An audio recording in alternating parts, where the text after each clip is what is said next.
lagi dengan Miss, tentunya masih dalam pembelajaran biologi kita. Ya, jadi hari ini Miss akan ajak kalian untuk belajar biologi, ya, belajar tentang tubuh kita sendiri melalui video. Nah, di antara kalian ada nggak yang tahu kira-kira hari ini kita mau belajar materi apa ya? Pada belum tahu kan? Oke, Miss kasih clue-nya. Aktivitas yang terus-terusan kita lakukan tidak berhenti sepanjang hari, karena kalau berhenti kita tidak hidup namanya. Jawabannya adalah bernafas.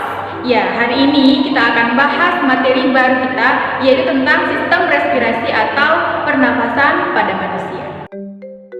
Pertemuan kita kali ini, kita akan bahas tentang organ pernapasan pada manusia, lalu mekanisme atau proses terjadinya pernapasan dan apa saja faktor atau hal-hal yang dapat mempengaruhi pernapasan pada manusia.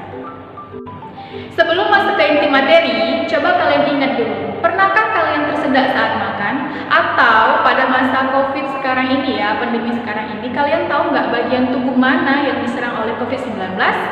Nah, untuk mengetahuinya, mari kita belajar bersama melalui video ini. Mari kita belajar. Baiklah, kita mulai dari definisi bernafas. Bernafas adalah proses pertukaran gas antara makhluk hidup dengan lingkungannya. Nah, gas yang ditukar adalah oksigen dan karbon dioksida. Lalu, untuk apa kita bernafas? Apakah hanya untuk sekedar hidup? Bernafas punya tujuan penting, yaitu untuk menghasilkan energi yang sel-sel tubuh kita perlukan. Dengan kita bernafas, berarti kita telah memberikan makan untuk sel-sel tubuh kita. Ya, itulah mengapa kita hanya bisa menahan nafas dalam waktu yang singkat saja. Jika lebih lama, maka sel tubuh akan kekurangan oksigen dan tidak bisa menjalankan fungsinya dengan baik. Organ pernapasan pada manusia terdiri dari rongga hidung, faring, laring, trakea, bronkus, bronkiolus, dan pada akhirnya akan ke alveolus di dalam paru-paru. Organ pernapasan manusia yang pertama adalah rongga hidung atau cavum nasalis. Jadi rongga hidung ini adalah organ yang pertama kali dilalui oleh udara yang masuk ke dalam tubuh kita. Di hidung ada rambut-rambut halus atau silia yang berfungsi untuk menyaring kotoran dan menangkap benda-benda asing yang masuk. Lalu ada juga mukus atau selaput lendir yang fungsinya untuk menghangatkan udara di dalam hidung.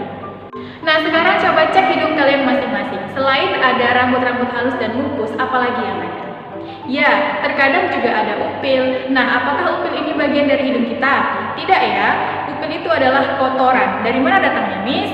Dari debu-debu yang masuk bercampur dengan mukus atau lendir dan mengering. Itulah mengapa kalian harus sering-sering membersihkan hidung kalian ya. Organ kedua adalah faring atau tekak. Letaknya ada di belakang rongga hidung yang panjangnya itu kira-kira 4 cm dan tersusun dari otot luring. Nah, faring ini juga merupakan persimpangan antara saluran pencernaan dan saluran pernapasan.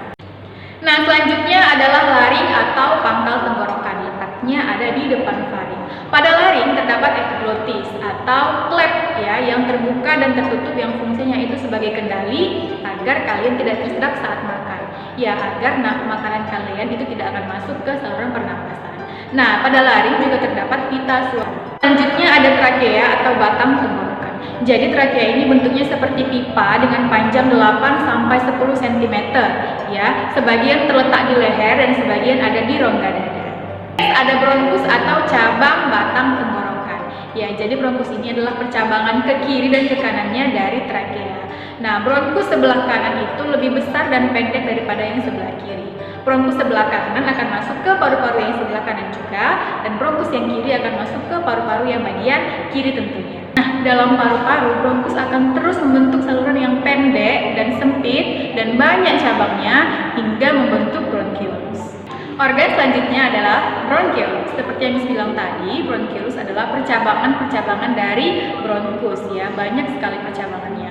Nah, di ujung bronkiolus itu terdapat alveolus yang merupakan tempat terjadinya pertukaran antara gas O2 dan karbon dioksida.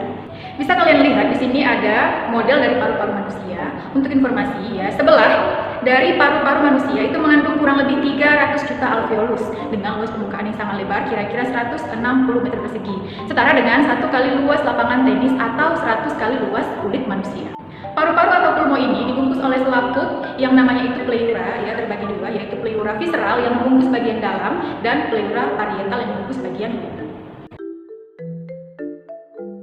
Nah, berdasarkan tempatnya, pernapasan dibagi menjadi dua, yaitu pernapasan eksternal dan internal. Dikatakan eksternal karena terjadi pertukaran gas di paru-paru, sementara internal pertukaran gasnya terjadi di antara sel-sel dan jaringan tubuh. Proses pernapasan terjadi dalam dua tahapan, yaitu inspirasi dan ekspirasi. Inspirasi ketika kita menghirup udara masuk dan ekspirasi ketika kita menghembuskan udara keluar. Nah, ketika balon ditarik, maka balon akan membesar seperti pulmo kita. Ketika inspirasi, maka dia akan mengembang, dan ketika dilepaskan, maka balonnya akan mengempis, ya, sama juga seperti paru-paru kita akan mengempis saat udara akan keluar. Seperti itu. Untuk proses atau mekanisme pernapasan juga terbagi dua, yaitu pernapasan dada dan pernapasan perut. Pernapasan dada itu melibatkan otot antar tulang rusuk atau interkostal, dan pernapasan perut menggunakan diafragma. Untuk pernapasan dada, proses inspirasinya dimulai dari otot antar tulang rusuk berkontraksi, lalu tulang rusuk akan terangkat ke atas, paru-paru akan mengembang, dan tekanan udara dalam paru-paru mengecil mengakibatkan udara akan masuk. Nah, untuk ekspirasinya kebalikannya, otot antar tulang rusuk akan berelaksasi, lalu tulang rusuk akan turun, paru-paru juga akan mengempis, tekanan udara pun akan membesar dalam paru-paru dan udara akan keluar. Sementara untuk pernapasan perut, proses inspirasinya dimulai dari otot diafragma akan berkontraksi, lalu diafragma akan berdatar, paru-paru akan mengembang, tekanan udara dalam paru-paru akan mengecil, dan udara akan masuk. Proses ekspirasinya dimulai dari otot diafragma akan berelaksasi, diafragma akan kembali melengkung, paru-paru mengempis, tekanan udara akan membesar, dan udara akan keluar. Umumnya, intensitas pernapasan manusia normal berkisar antara 16 sampai 18 kali per menit. Namun, ada beberapa hal atau faktor yang dapat mengakibatkan atau mempengaruhi kecepatan dari pernapasan tersebut. Semakin bertambahnya usia, maka laju pernapasan pun akan semakin menurun. Laki-laki memiliki frekuensi pernapasan lebih cepat dibandingkan perempuan karena aktivitas dan kapasitas paru-paru laki-laki lebih besar. Saat dalam posisi berdiri, laju pernapasan akan lebih cepat daripada posisi duduk. Itu karena saat berdiri, otot kaki akan berkontraksi sehingga membutuhkan energi lebih banyak daripada posisi duduk.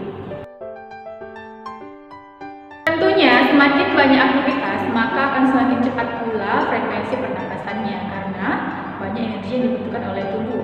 Contohnya, saat kalian berolahraga, ya, pasti kalian bernapas lebih cepat dan lebih banyak daripada saat kalian hanya duduk.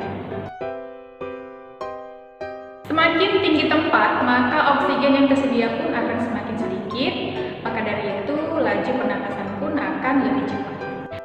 Nah, ada juga nih praktikum yang masih berkaitan dengan pernapasan, tapi kali ini pada hewan jangkrik.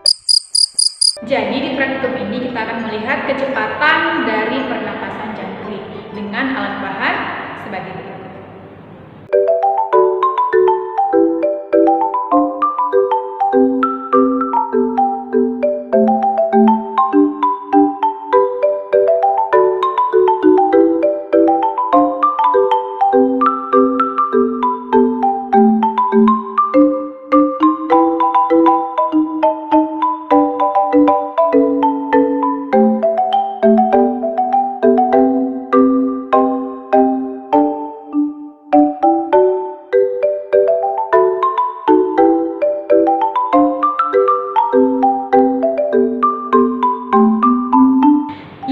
Tadi penjelasan materi sistem pernapasan dari ini, semoga kalian paham ya.